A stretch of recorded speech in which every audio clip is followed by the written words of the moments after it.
Alison, we have eyes on the target. The eagle is in the nest. What? She's in the toilet. Oh. Claire, is Alison, is everything okay? I'm just going to the loo. I'll be out in a minute. She sits upon the stool, but her trousers is not down. Okay. She seems lost in thought. At sea, in a tumultuous storm of emotion. Are you sure you're okay? Yeah. Anything you want to talk about? I'm scared I'm making a mistake. Well, she is. Monopoly is a trap. Monogamy. Yeah.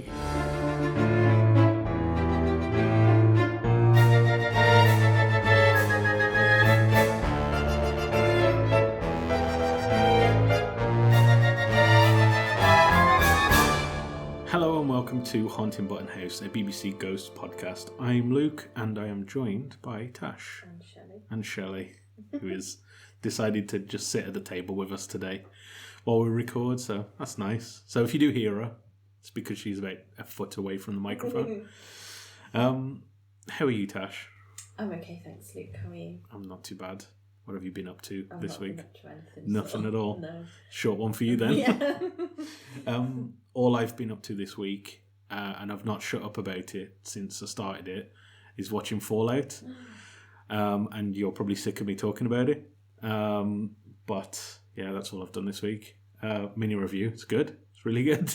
If you like that kind of thing. If you don't like sci-fi stuff, then you're probably not going to be interested. But, you know, if you are, check it out. We like ghosts and only ghosts. Yes, yeah, is that all we can watch? Yeah, we're not allowed to watch anything else. So, yeah, that's pretty much been my week. Yeah, was there any feedback?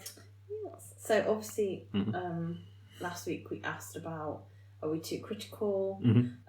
Sorry, I realised that's a very unsmooth transition that was then. We need like some... Whereas I just went...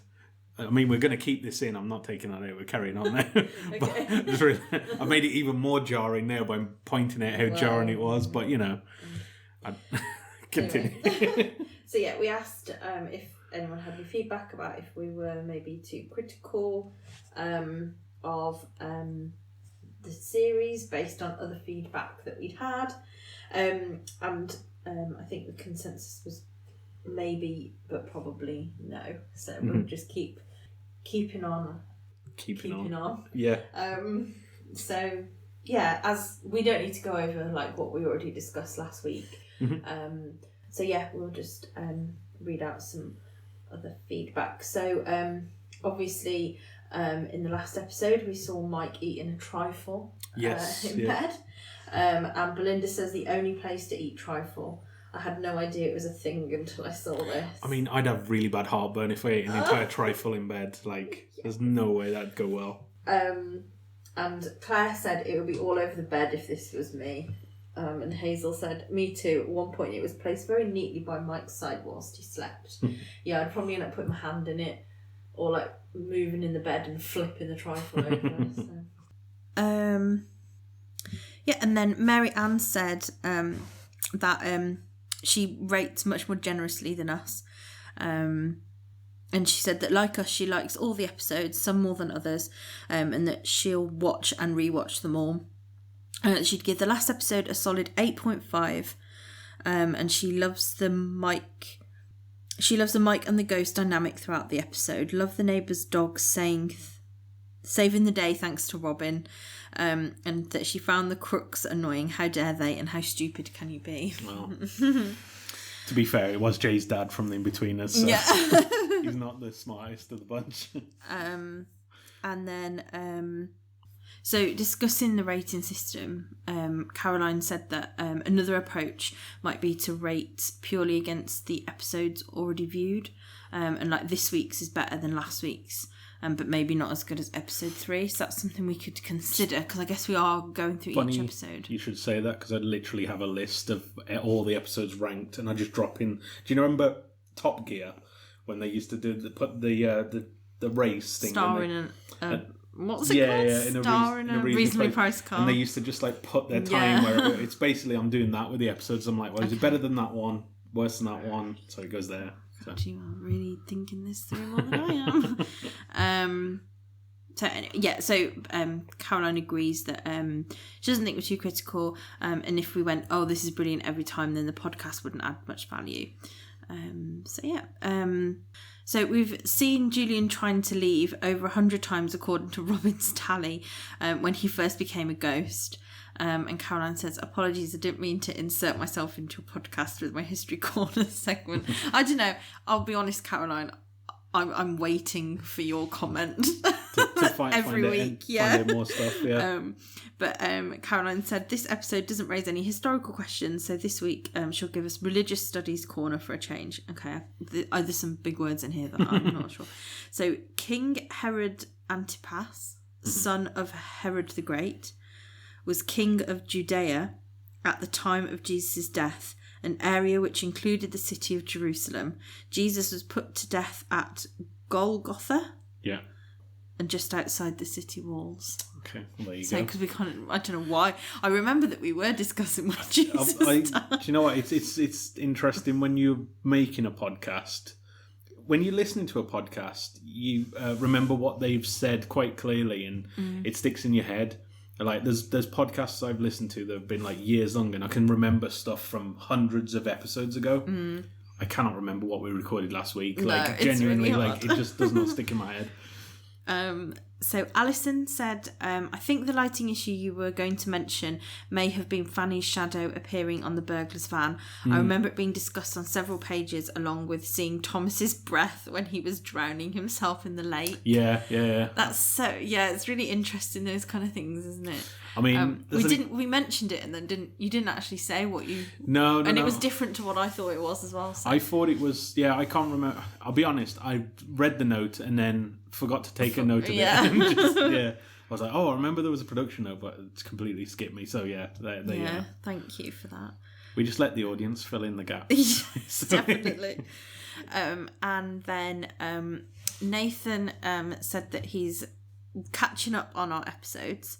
And he's listened to them at work, and at the time of sending his message he was on episode 4, and I think that was at the time when I think it was you that did a bit on Cannock Chase. And he said that his parents told him that when he was young his nan was driving through the chase on an evening and swerved out of the way past something. When asked, she said there was a cyclist which she moved for, but they say they never saw anything. Strange. Spooky. I think that's all of our feedback. So let's get on with the episode.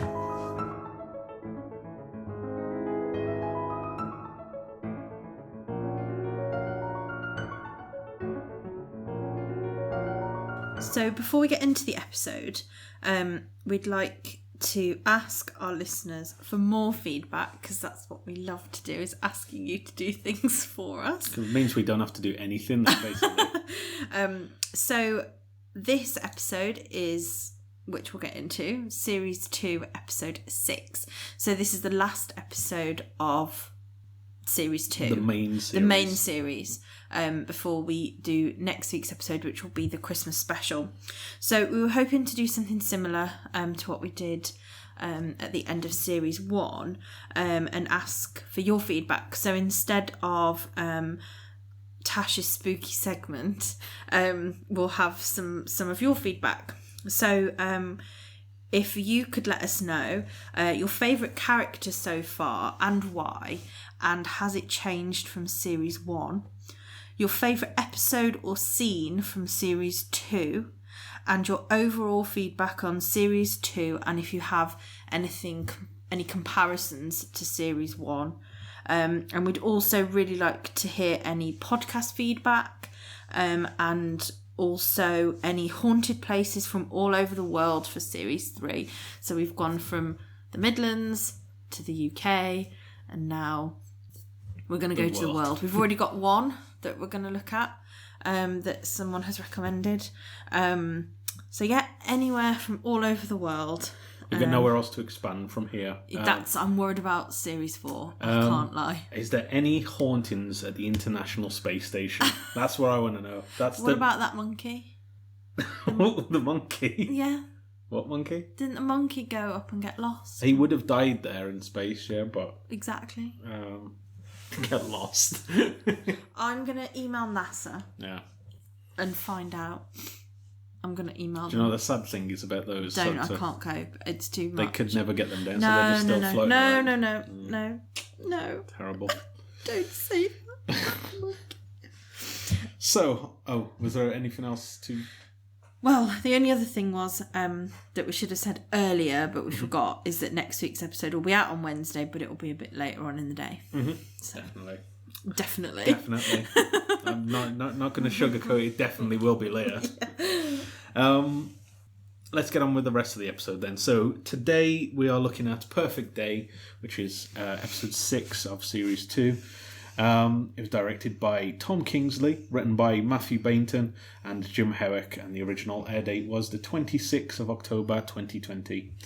So we start, it's snowing at Button House, and it's finally Claire's wedding day. We see Claire and her father. Claire is the one we met in episode 3, I think. One of those two. Yeah. Oh, I could probably... Reading Wedding was episode 3. Yes. Okay, So, yeah. sorry. So episode 3. Yes, so we see them again. They're getting ready for their wedding. Reading Wedding. And they're getting a lot of phone calls from friends and family as the snow is massively hampering their attempt to actually have a wedding today. Mike and Alison in the background are sort of watching this sort of chaos unfold. And Mike, in possibly the most bad form I've ever heard Mike, just says, "We still get paid, right?" It's like, you would be concerned about that, though. I guess as a business, yes, but also you kind of go, this is somebody's wedding. I guess you don't want to just see them as a bank, I suppose, especially the first one that you're doing. You know what I mean? Like, but it all seems doable. They can still make this work. Alison calls or gets a call from the wedding planner, Martin, who says that some of the staff won't be able to make it, and the DJ won't be able to make it, but all this stuff's there, so whoever wants to, fill in can do that. And then Alison kind of says, well, just when you get here, you can sort all of that. And cut a long story short, after hearing earlier that some relatives couldn't make it because of an accident on the motorway, we find out that the accident was, in fact, Martin, as he's upside down in his car, being cut out How by... dedicated to the job. Yeah, I mean, fair play to him. He's literally calling them as they're cutting him out of his car, and they keep telling him to hang up. So not a great start to this wedding, and then we go into the intro. So yeah, not much to sort of take from that beginning part, I I hate the guess. snow. You do, yes. That is... It's an actual phobia. It's a phobia that was born from actual events, I guess. Yeah. Probably, I don't know if you need I to don't go know if I want to relive the trauma live on the podcast. Yeah, good point, yeah.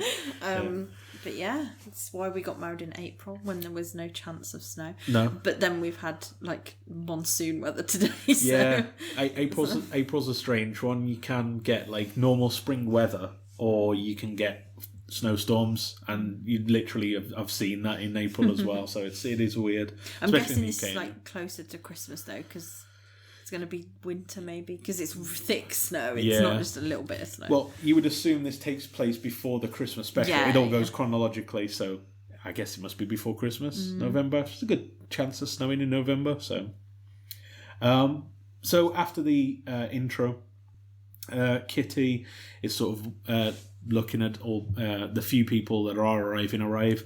Kitty thinks a snow wedding's romantic. And wishes she could be at the actual wedding, when Fanny delights in telling her that no, they're having it at a church, the way it should be.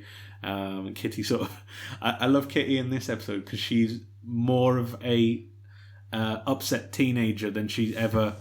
usually she's got like childish joy. In this one, she's like, no, I want this. She's got the... what's that age that they say that kids get to where they suddenly become like a terror? She's like that, basically. We see Pat, Julian, and Fanny sort of reminiscing about their own wedding days. Pat says that it was the best day of his life. Carol was in velvet. He was in a brown three-piece. So cute. Julian, in typical Julian fashion, says he can't remember much of it, and then sort of mimes that he was drinking quite a lot at the wedding, which again doesn't surprise me. Classic Julian. Fanny goes on to say that she was got married in Winchester Cathedral and was given away by the Marquis of Gransbury. But as she's sort of explaining this, Robin sort of gives his own thoughts on weddings. Sort of says he doesn't see the point of them in his sort of world. If you like it, you just do it, and sort of we find out later. I don't know exactly what he's insinuating, but he says 30, or somebody says 30 to him. Now I don't know if he means children or different people that he's... I would think children. Yeah, it could be either with Robin. It really could.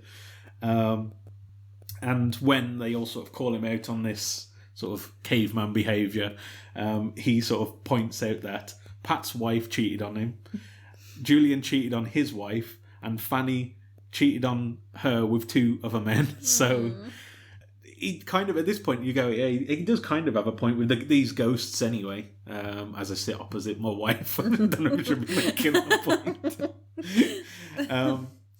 But as they're sort of going through this sort of conversation, we go back to the Claire who's getting married, and she sort of is doubting whether they should actually go through with the wedding at this point. But a dad says that people will still make it. We can make it work.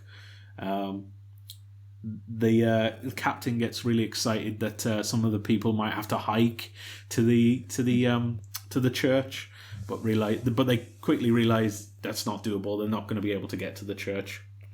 I think weddings are a little bit like military operations. Yes. They're very to time and to schedule. So I can kind of see why the captain's quite excited about the prospect of the wedding happening. Like there, and he really gets into it. Like he wants to be the one sort of controlling everybody and telling them where to be and what to do. He also has... Oh, sorry. No, carry on. No. He also has quite a flair for, like, the sort of... what's the word? Sort of artistic side of it as well. Like, throughout the episode, a lot of times his interior design tips and his colour matching is pretty bang on. Or at least he has reasons for it. Anyway, I don't know if they do work, but, Yeah. So, yeah, they... Alison... manages to convince Claire that they should continue with the wedding. A lot of her family and friends are already here or nearby, and her partner Sam is already on the way, so they might as well continue with it. She gives a speech, a misguided speech mixing different metaphors, as she says. I still think we can do this, Claire, if you want to. You're here, and Sam's nearby, your dad's here, and the bridesmaids are on their way. People that matter, right? Good. Then we've got to do it. We're licensed, and I know you wanted a church, but if the mountain can't come to Mohammed, then we're going to bring the vicar here. And I know that that's mixed metaphors and also religions, but you know what I mean. I also like that they decide that they need to get the vicar and bring the vicar here because they're going to have the wedding at the house instead of at the church. And Mike, I had a complete brain fog then. I was like, what's his name? Mike says, so who's going to get the vicar? And immediately, before even finishing that sentence, he realises it's me. Okay. And goes off to sort of collect him. So when the ghosts find out that the wedding's actually going to be held here, Kitty starts throwing up. I don't even know what it is. Ectoplasm? Yeah, I don't know. because it's like she's got no organs to make sick. Yeah. So what? I mean, Robin does say he's never seen that before. Exactly. Yeah. This is a so first. it's kind of like It's really, really bizarre. I like that Who knew that could even happen? I guess that she does this out of pure excitement. Absolutely. That the wedding is here. Going back to like a child, like you were saying, that children do that, don't they? Where they're sick because they just are so excited. I can't. It's so wholesome. It is. There's sometimes where you just think, imagine if you had that amount of like love excitement. that you just like, I can throw up from like excitement. Fanny is not happy about this. The prospect of a wedding, a traditional wedding, not taking place in a church, seems absolutely alien to her. She has quite a few things that are going to sort of rock her world in this episode.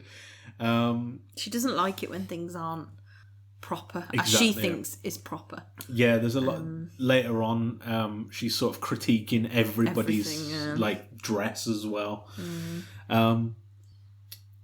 We see them starting to sort of set up stuff inside the actual ballroom now. And the lights start flickering. They all tell Robin off for this. He says it's not me, and then sort of childishly sniggers, it was me.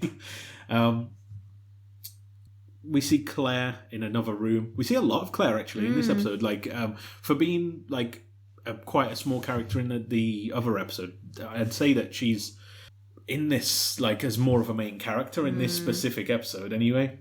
But yeah, we see Claire. We don't see her again, do we? I don't think so. No, I don't think we see her again after this I one. don't think so. But why would you? I suppose. Like, I wouldn't need to. We see Claire getting ready, and her dad comes to see how she's doing. But she senses that, he senses that she's a bit nervous about something, as do the ghosts who are all sat watching her get ready as well. We see Mike on his adventure now to get the vicar. He's gone to the top of the hill where the vicar lives. And the vicar says that he's not going to be able to walk there because he's had a bit of an accident and we see his leg is in like a cast thing.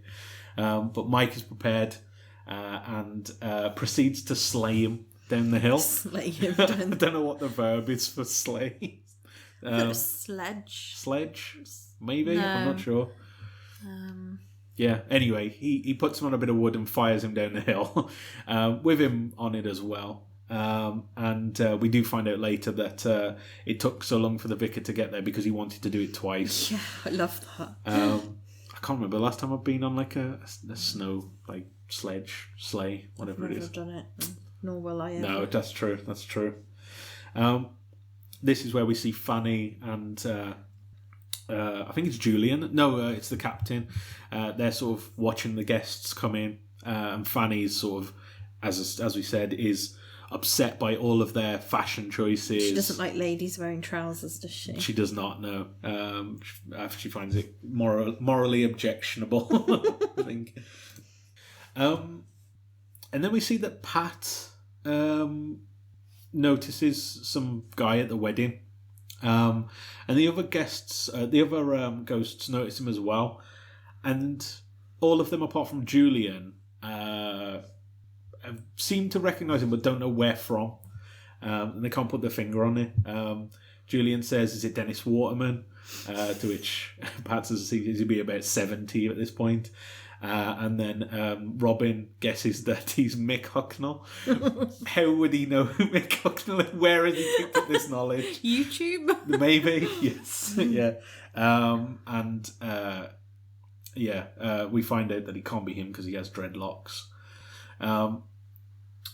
Back upstairs, we see Mary's upset that the Claire, the bride, isn't gartered, as she said, and she just keeps checking, or is a bit concerned that other traditions aren't being sort of kept with, which we find out later why. I quite like how each of the ghosts have their own ideas on what a wedding should be like, based on their time period, or the traditions, I suppose, that Mary has, or how compared to how Pat would see like a wedding compared to Thomas and Kitty. Like they just have different sort of ideas and traditions of how a wedding should be and how people should act at a wedding. I find that quite interesting. Yeah, that's the thing, isn't it? Like, I don't know when. This is the thing, like, you see from, like, Robin, obviously, weddings weren't a thing up until, I don't know.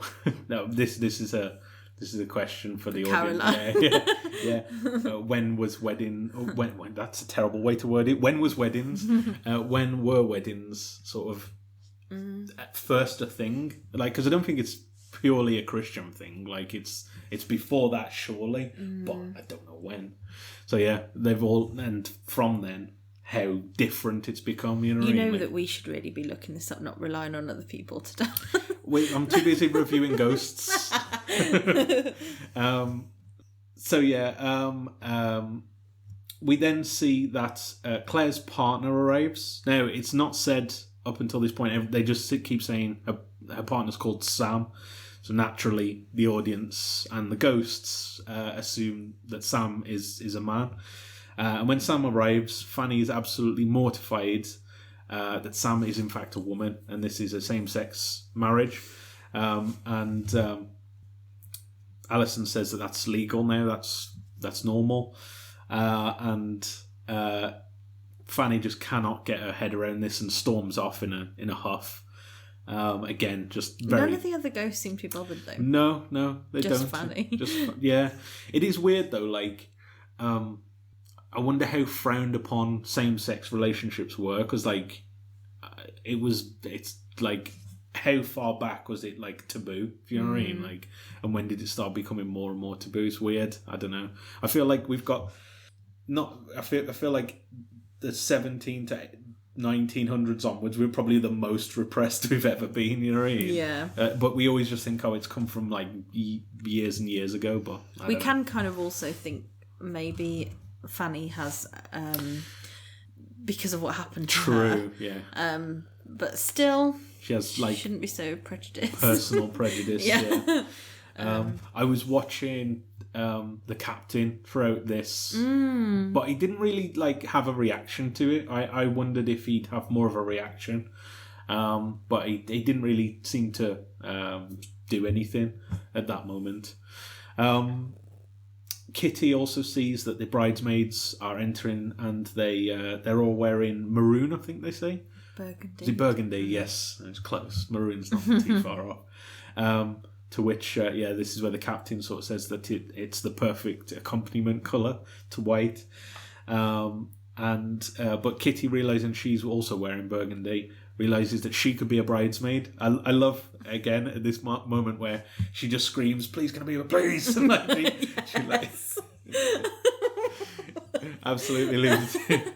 Again, it's like a kid when it's like they really want to do something. We cut back and see this sort of mystery man that was sort of introduced earlier, and the father of the bride talking, and he sort of insinuates that he's been here before, and this is where Pat sort of has a revelation, but we aren't privy to what that is at this moment. I think we get a good idea of yeah. what it is. I just think it's such a great plot point. Yeah. Really, like, when I was rewatching it, I was like, oh, I remember this. And I just think it's brilliant, like, how they bring it back round. And it's almost closure for Pat. Anyway, we'll get to that. Yeah. No, I know what you mean. I just thought it was really clever. Yeah. Julian is then talking about the games that he plays at weddings. I mean, it is literally just sexual harassment. Yeah. He just talks about how he's pinching bombs, basically, which Thomas sort of takes umbrage with. But then some of the stuff Thomas does, you just go, you're also not in the clear, to be honest. I mean, at one point, later on, when he sticks his head through the toilet door, you just think, I don't know if that's okay either. Yeah. But at this moment, we realise that something's gone wrong with the wedding, as Claire has disappeared right as the as Sam has just arrived. So they all kind of go into action to try and find Claire. I also like how in this moment she tells Mike to sort of stall them. And when he says, "What shall I say?" she says, Just say whatever. And I just keep thinking that is possibly the worst thing you could say to Mike to do. Definitely. He needs direction. So yeah, all the ghosts spring into action. Mike goes to give a speech really awkwardly. Sort of insinuates that people had died on the way to the wedding. And then Mike realises that he doesn't have any more speech to give, so just tells the vicar that he needs to give a speech. And the vicar, I mean, it keeps going on and cutting back to him, but he essentially tells a lassie story of a dog bursting into a wedding, follows the dog, and there was a baby down the well at the end. And then later on, people are asking him what happened. Lassie's making a comeback, you know. Was it a girl or a boy dog? A girl. I thought it was a girl, yeah. So I just wanted to check before I said, she's making a comeback. Yeah. No way. Yeah, I'm pretty sure I either saw a poster for Lassie and it was real or it was fake. What a story. This might not be real. I'm sure I saw it. I'm sure, because I thought, oh, that looks good. That looks like my kind of film. I reckon it'd be rubbish this day and age. No. Though. Oh, it's a film. Yeah, Lassie was always a film. Was it? I thought it was like a TV show. No. Ooh, this is gonna need some corrections from the audience. I'm going to find my own corrections. Yeah, I don't know. I always just thought it was like a TV show. There was loads. She's been going since the 40s. I mean, I don't think it's the same Lassie, to be honest. What do you mean? 2005 was the one that anyway, going way too deep into something that the vicar gives us a Lassie story is yeah is what can be taken from there. We go back to the ghosts and they finally found Claire. She's hiding in the bathroom. As I said, the ghosts can stick their head through the wall, so Mary sticks her head through and realises that she's not just using the toilet, she just sat down on the toilet. So Alison kind of talks to her at this point. Claire thinks that she might be making a mistake and she's having a bit of a wobble. And Robin sort of sees this as proof that monogamy, or monopoly as he says, is a trap. We cut to Fanny, who has now made it to the library, just in pure rage at what's going on. And Humphrey's head is on the side, and Humphrey excitedly says, "Oh, has it started? Can you take me there? I wouldn't mind seeing it." And then Fanny goes into a monologue on her opinions on this, as Humphrey just goes, "Oh, this is happening." Then Humphrey's head is surprisingly more comedic than I thought. Yeah. We just so rarely see him. I know, yeah. And to be honest, though, I feel like this episode gives him his first Yes, we learn a bit more about him, don't we? A glimpse into him other than just... It does kind of feel a bit shoved in, though. I just kind of... I don't know, because he's just had not much to say for so long. And then all of a sudden we just had a massive lump of information about him. True. It's almost like they thought, oh, we haven't actually told anyone about Humphrey yet. Maybe we should give some more information. Let's shove it in here. I suppose knowing the story does get paid off as well much later on, it doesn't bother me as such. If this was just dropped in and then it was just I'd feel it was a bit cheap. Oh, and it was never mentioned again. Yeah, no, I get that, but definitely. At least he does get all of this explained as well. We cut back to Alison and Claire, and she manages to talk to her about her experiences with Mike. Says that she had these wobbles as well, that she thought was Mike the right person? Was he the one? Was she too young? All the kind of stuff that I think a lot of people have at weddings. Not me, obviously. I mean, there's a lot of stuff that happens in this bit. Obviously, all the ghosts are there. We see Pat, who's just been getting more agitated, and we still don't know exactly why, but he gets annoyed at her having doubts, and he tells her, "You're lucky to be alive, get over it." And we also Alison sort of says it's natural for you to have cold feet.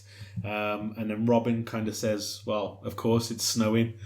To which the captain says that it's a metaphor, Robin. And he just responds with, "You're a metaphor." Yeah, you're a metaphor. Which just is the perfect comeback for anything. Just call him it, yeah. So as she's sort of explaining this, though, about her having her doubts as well, about Mike, he's sort of in the background and overhears this, and he hears about his bad habits and her regrets, and he just sort of leaves quite hurt about this. But then she goes on to explain how that she wouldn't change it for anything. She couldn't imagine not living with Mike, but he doesn't hear any of this part. But this is the part that manages to win Claire round, and she does leave the bathroom at this point. As they're sort of going back to the ballroom for the wedding, she goes on. Mary sort of pulls Alison aside and says that she needs to wear a garter and she needs to have her cake smashed on her head or something, or hit off her head. She needs to have all these different traditions. I think it's smashed over her head. That's it, yeah. It needs to have all these different traditions because Mary says that her husband died and they didn't have any of those. They didn't follow the traditions. Alison sort of thinks that it happened on the day, and she says no, it's 3 years later. So Alison is kind of a bit confused as to what this has got to do with anything. So they all go back to the ballroom, but little does Alison know that Mike, in his sort of, I don't know what the word, upsetness, that's not the word, no, it's not English. As then told Sam that Claire's having cold feet. Well, he kind of said that Alison was telling Claire about when she had cold feet. Yes. Because he's kind of been a little bit selfish here, I think, isn't he, really? Yeah. And then that causes Sam to think that why they haven't that conversation. Yeah, exactly. So she's sort of panicking at this part. When Alison finds this out, they have an argument that she can't believe that he's actually said this to Sam, and then realizes that they need to find Sam now and talk to her and sort of deal both sides, I suppose. We cut back to Fanny continuing her rant. And before you know it, there's chaos on the streets, mass hysteria, everyone doing whatever they feel like, stealing, fighting, anarchy, which is precisely why I won't go near this spectacle. You finished? Yes. Wow. Elsewhere, we see that Pat is sort of angry again at this guest because he steals a beer. He goes off to get a beer. So Pat swings at him and obviously goes through him and hits Thomas, who takes this angrily. As you would if somebody just punched you in the face. I find it funny how they can touch each other. And I was trying to think about this of like, maybe they're in the same universe. Yeah, like if you know what I mean, like I like to see it as they're on different like planes, you know what I mean, like different levels. So like Alison can kind of see into that level, but can't do anything. She I can't guess. hug them, she can't touch Yeah, them, yeah, but exactly. she can see them and hear them. And the same, they're in this sort of separate place where they can see and interact but can't do anything. But anyway, yeah, so he punches Thomas in the face, and Thomas swings at Pat, misses, pushes him into Mary, or into Julian, who pushes into Mary, and basically they all get into this big brawl and start fighting. And obviously they're all a bit shocked as to why this has happened, but Kitty finally puts two and two together, spots the name on the guest list as the man that Pat was angry about is Keith Darren Dean. And this is when they all realise, apart from Julian obviously, that Keith was the Boy Scout who shot Pat in the neck with an arrow. I suppose we know they were all there, weren't they? Yes. So like yeah. they have seen the person as a child as well. I like that we see it from their point of view this time as well, because obviously we get a replay of this scene, but yeah, we see it from the ghost point of view. And yeah, I just like this revelation. As you said, like it's a really good sort of twist in the. Yeah, really good how they put that in there. Sorry. We go back to the library and we see Humphrey talking about his marriage, which is, as you said, the first time we've really heard anything from him. I'll tell you about my marriage. My marriage was arranged. I was 14, she was 12. Noble families, both. Model couple, really, for the time. We had the title and a big house and the lands, riches. Didn't love each other. She didn't even like me. Didn't laugh at my jokes. Didn't really understand each other. She was French, so... Might have been nice if we could have chosen who we married. So with this, Fanny kind of sort of thinks on her own sort of thoughts on this and why is she really upset. I do like that she's like kind of what we said, that Fanny's quite prejudiced on this and is from like the 1900s, yet a ghost from the 1500s is kind of telling her that it's probably better to choose who you love rather than just be forced to go with somebody. So Alison manages to find Sam and kind of gives her the same speech, or not the same speech, but from the other side of explaining that, you know, she does love her and they actually, you know, she's just had a bit of pre-wedding jitters. They all manage to come together in this sort of nice, sweet scene where, you know, Sam says, you know, stuff tradition, I want to see my soon-to-be wife. And then they kind of see each other, and Alison and Mike are also relieved and sort of realise it was a bit of a silly thing to have an argument about. They all sort of agree that the marriage is going to go ahead, and outside we see all of the ghosts going outside and following Keith, who's heading towards the tree stump where we saw earlier in the episode that Pat crashed his bus. And Pat's initially angry and is sort of shouting at Keith, but when Keith finally starts talking, it kind of takes on a different tone. Keith he apologises. He calls him Skip as well. Yeah, which I think is so sweet. I got really upset. Yeah, it's really sweet. I was like, oh, this is way sadder than I thought it was. But yeah, he apologises for his death. He apologises for causing it, and he says that he's not stopped thinking about it since it happened. And I think this gives Pat some time to think as well, that, you know, what has this done to this kid?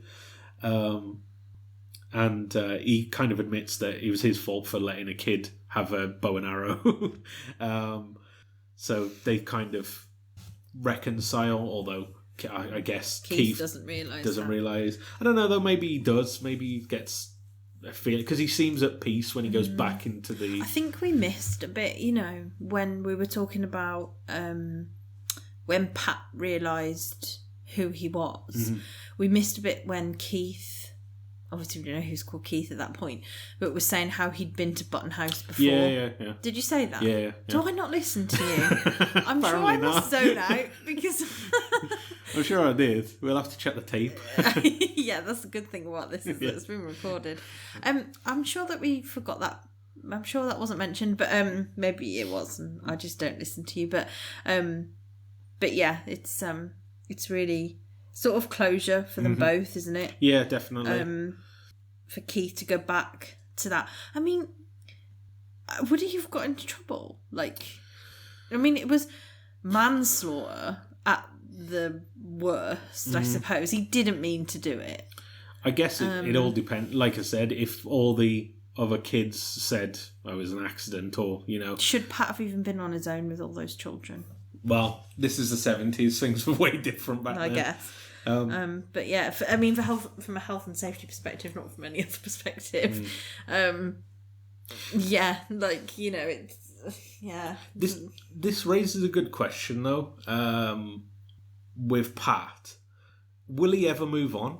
Because if these two are like the event of seeing his kid and his grandchild,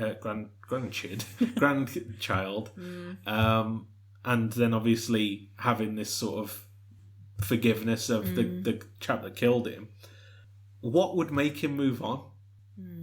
I don't think anything would at this point. It's just really sad. I'm racking my brain thinking, because obviously you don't move on because there's some reason why you haven't, some unresolved sort of feeling or thought or whatever. But I mean, I don't know what it could be at this point.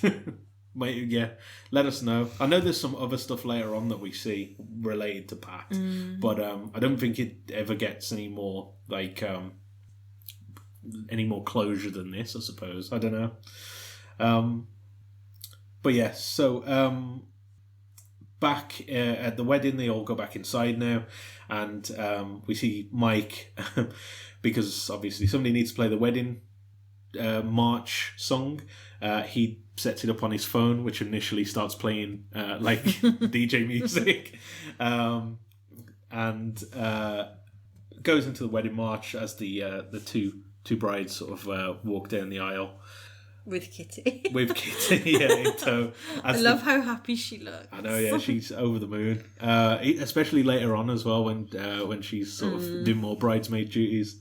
I like how the ghosts all form an arch as well, and even they stick the head on Humphrey so he can be a part of it as well. And Fanny's obviously there now. She's kind of accepted this. So they're all watching this wedding happen, and Fanny then starts to talk about her feelings now on this wedding. You've changed your tune? Well, times change, don't they? We should know. After all, if George had been free to love as he chose, well, I wouldn't have been murdered. And I could have had a husband instead who wanted to know me.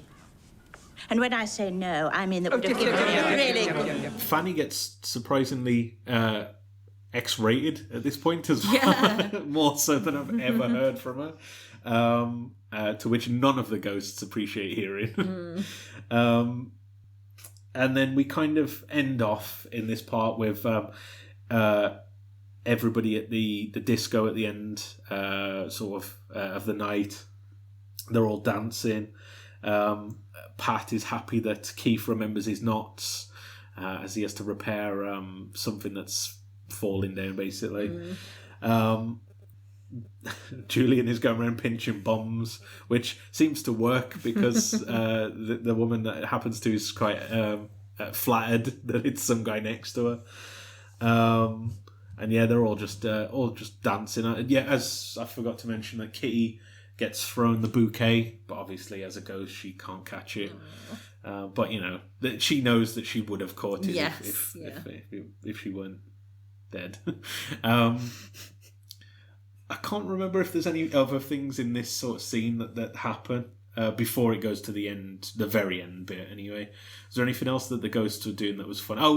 Robin was with the lights flashing. Yes, he was sort of going, how is that happening?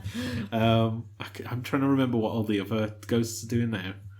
I think you've hit everything. I think that's pretty much it of it. But anyway, so Alison and Mike sort of have a moment, they embrace and they kiss, and Thomas sort of sees this, becomes jealous, and in the most on-brand for Thomas thing ever, suggests to Pat that maybe they should start a club for fights. He says, is that a thing? He says, I think I want another fight. Could that be a club? That's it, yeah. I feel like Thomas is very much the type of person that would be involved in Fight Club. So yeah, that's pretty much bang on for him. But anyway, that's how the episode ends. That's the end of Series 2. Or, well, forgetting the Christmas special. But what did you think of the episode? I really enjoyed this episode. I'm trying to, sort of think if I enjoyed it as much as the last episode. maybe not for personal reasons, but it's still a really good episode. And I still think that the thing with Pat is just so good.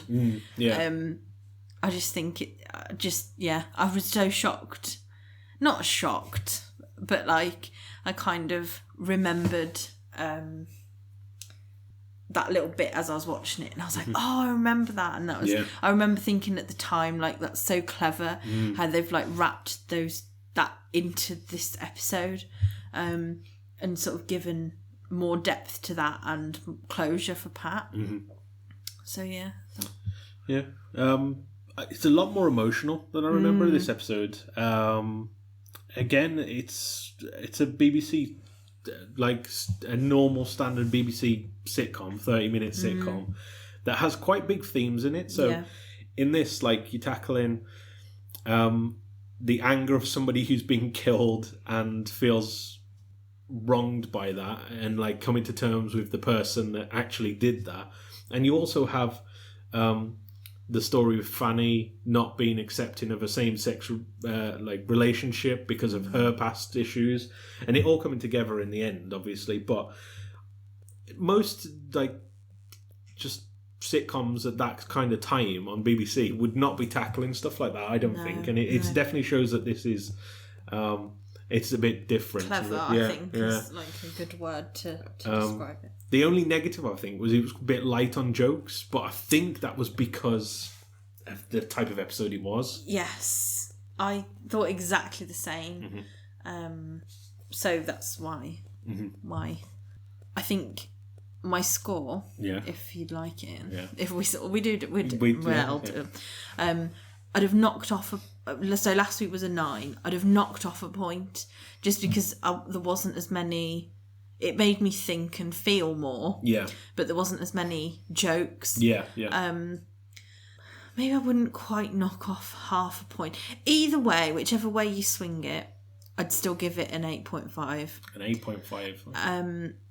And the way, I don't know if I would take off a point for the lack of jokes and give back half a point because of the Pat story, or only take off 0.5 because of the lack of jokes. So whichever way you kind of want to look at that, it would still come out at the same score of an 8.5. See, I initially gave it an 8 because I thought, same reasoning, I was like, it wasn't as strong as last week's episode, but it's still really strong. At the end of the day, I was almost crying at the Pat stuff. And I feel like anything that makes you feel that strongly, that's that emotive, you can't not give it a good score.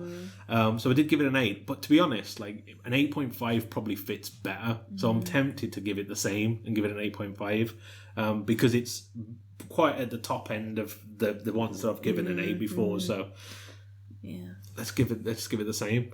What was the IMDb? IMDb a bit less than us. They gave it an 8.2 from 683. Still, like, really, like, we're kind of on par with what the average of IMDb is. We're kind of sitting in the average, aren't we?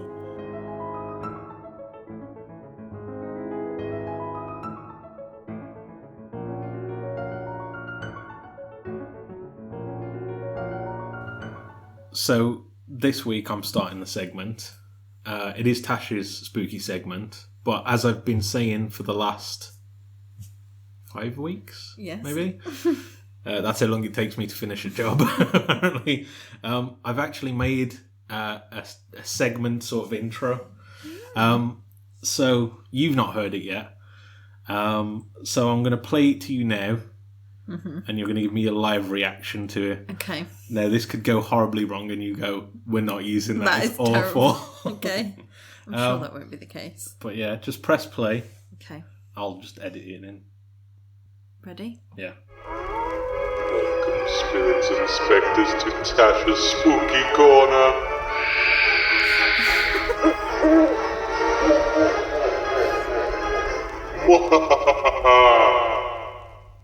I'm speechless. God, I've got to play it again. It was too low. Have we changed the name of it? Why? What's it say? You say Tash's Spooky Corner. Did I?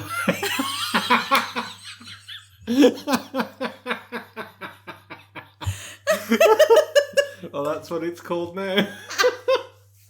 After all that. I'm not re-recording it. No. Yeah. Oh dear, what an Wait. idiot. Wait. Yeah, I'm pretty. You say that now. I'm pretty sure that's what I said, but I.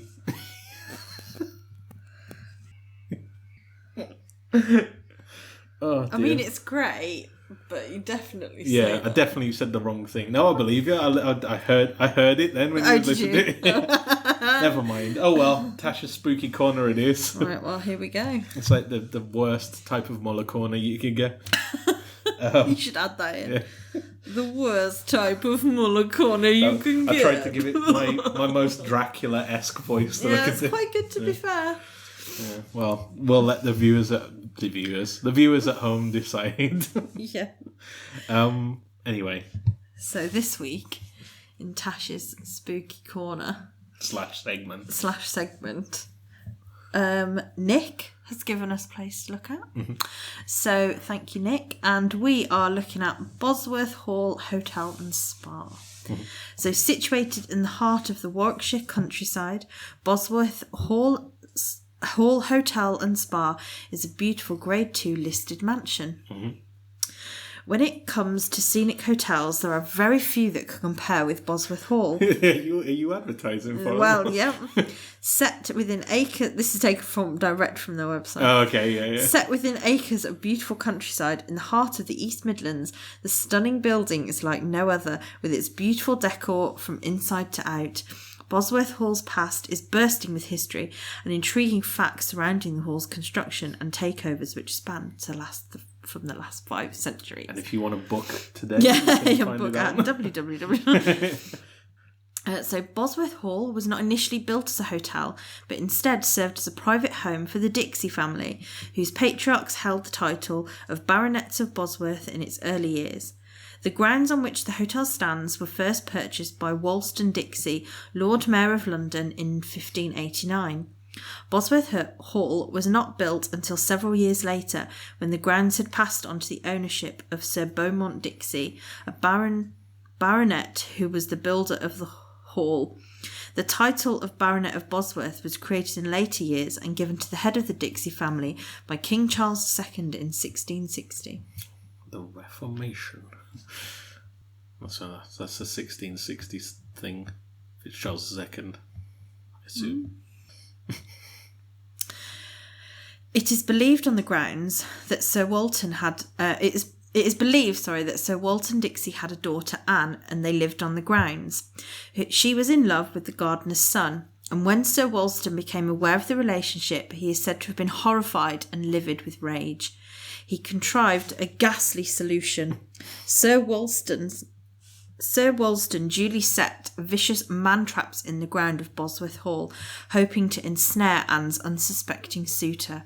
But as is often the case, events went horribly wrong. It is not the gardener's son who stumbled upon the man-traps, but Anne Dixie herself. She had apparently arranged to meet her lover at his place of abode. This poor girl, as it could be well imagined, must have suffered the most gruesome fate, and although she managed with almost superhuman strength to free herself from the devilish device and drag her pain-racked and torn body to her room, where she succumbed, having lost too much blood. The bloodstains caused by her wounds are rumoured still to be seen sweeping through the wooden floors above the hall's fireplace. Anne's ghastly apparition still stalks Bosworth Hall in search of her one and only. She is known as the Grey Lady. It can only be hoped that one day poor Anne will find peace and solace she so rightly deserves, perhaps once more to be reunited with her one true love. A man trap? Is that like a bear trap but bigger? I think so, yeah. But I it just, imagine like, like a claw. Get you at the sides? Or I think it got her leg. Yeah. I kind of read that somewhere that it got her leg. Okay, yeah. So nasty way to go. Nasty way to go. The southern view of Bosworth Hall is home to a yew tree. In ancient times, yew trees were planted to guard cemeteries, as it was widely believed that the yew had powers to ward off evil spirits. This tree is considered to be the oldest on the estate and certainly one of the oldest in the surrounding area. Its trunk measures 1.3 metres, taken 60 centimetres above ground, which, using the guide for ageing yew trees of 1 metre, equating to 100 years of growth, suggesting an approximate age of 430 years.